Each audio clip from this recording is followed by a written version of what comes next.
tema PDI Perjuangan dan Soekarnois. Saya sengaja ambil tema ini karena kita tahu sendiri bahwa tanggal 24 Juni 2023 lalu itu seluruh kader PDI Perjuangan memenuhi Gelora Bung Karno dalam merayakan bulan Soekarno ya Bang ya. Nah, euforianya tentu masih terasa saat ini dan saya kira acara sebesar itu tidak mungkin tidak punya makna.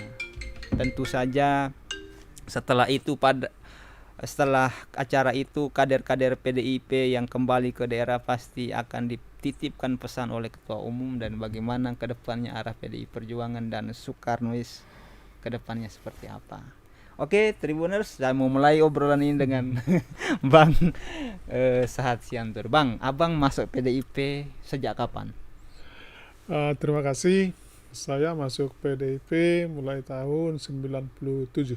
1997 pas mulailah di situ di Batam ini kita mulai membentuk dan persiapan untuk kongres menjadi PDI Perjuangan. PDI Perjuangan. Berarti pertama peralihan dari PDI ke PDI Perjuangan ya, ya waktu itu kita masih ikut di PDI itu. Tapi ya pas pemilu 1997 kita malah hak pilih kita itu nggak diizinkan.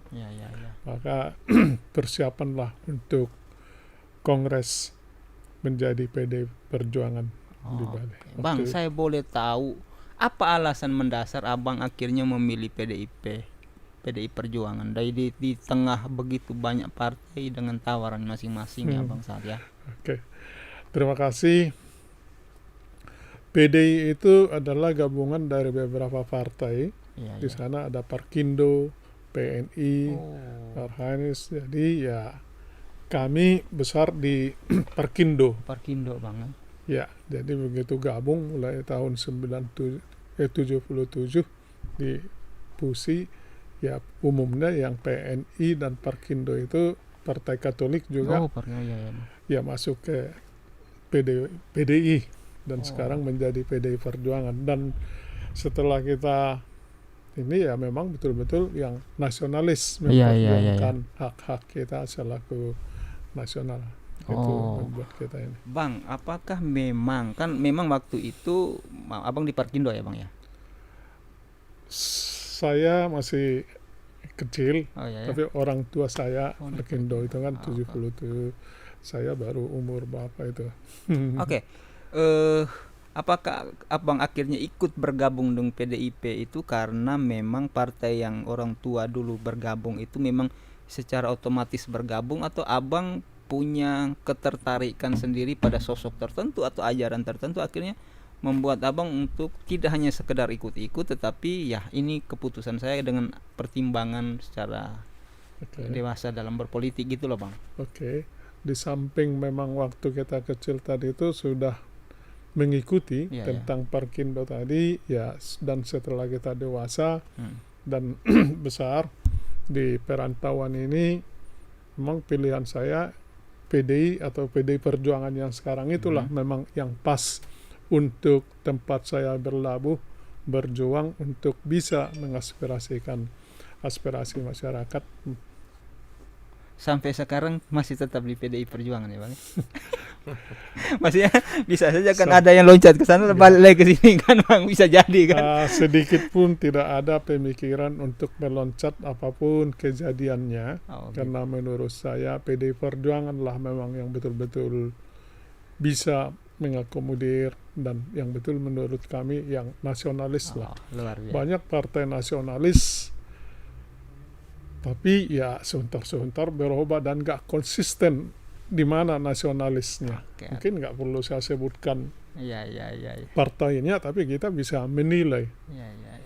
Salah satu contoh waktu Pilkada DKI, PDI Perjuangan konsisten mengusulkan mencalonkan Ahok walaupun gencarannya dari kiri kanan bahwa banyak gangguan, kenapa harus Ahok yang dicalonkan ya, tapi PDIP ya apapun menunjukkan nasionalisnya. Dan di Manado juga salah satu contoh di sana baru sekali inilah wali kota dipimpin oleh Buddha.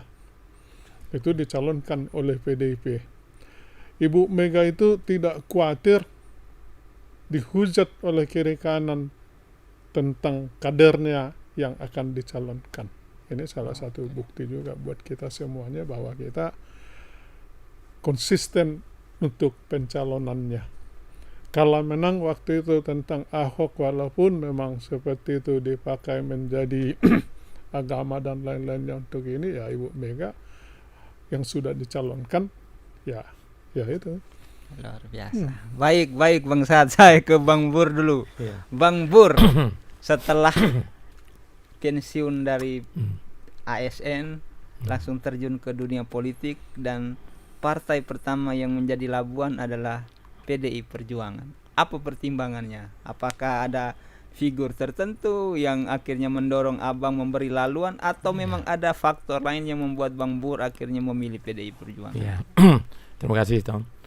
Sama mungkin seperti Pak Sahat ya, yang konsep yang diusung PDIP itu, PDI Perjuangan itu adalah nasionalis. Itu yang saya pegang dari awal itu. Nasionalismenya bukan setengah-setengah, tapi adalah konsisten dari awal gitu. Apapun yang dilakukan adalah tetap mengacu kepada konsep nasionalis. Ya, biar seperti main bola lah gitu kan. Kalah menang bolanya Indonesia itu tetap kita bela Indonesia, seperti itulah konsepnya. Karena saya orang bola ya. Yang kedua memang sosok Bung Karno itu ya sesuatu lah bagi saya. Karena memang dari kecil kita mendengar, saya dari SD, sebelum SD sudah dengar radio itu, bagaimana suara Bung Karno masih terngiang gitu.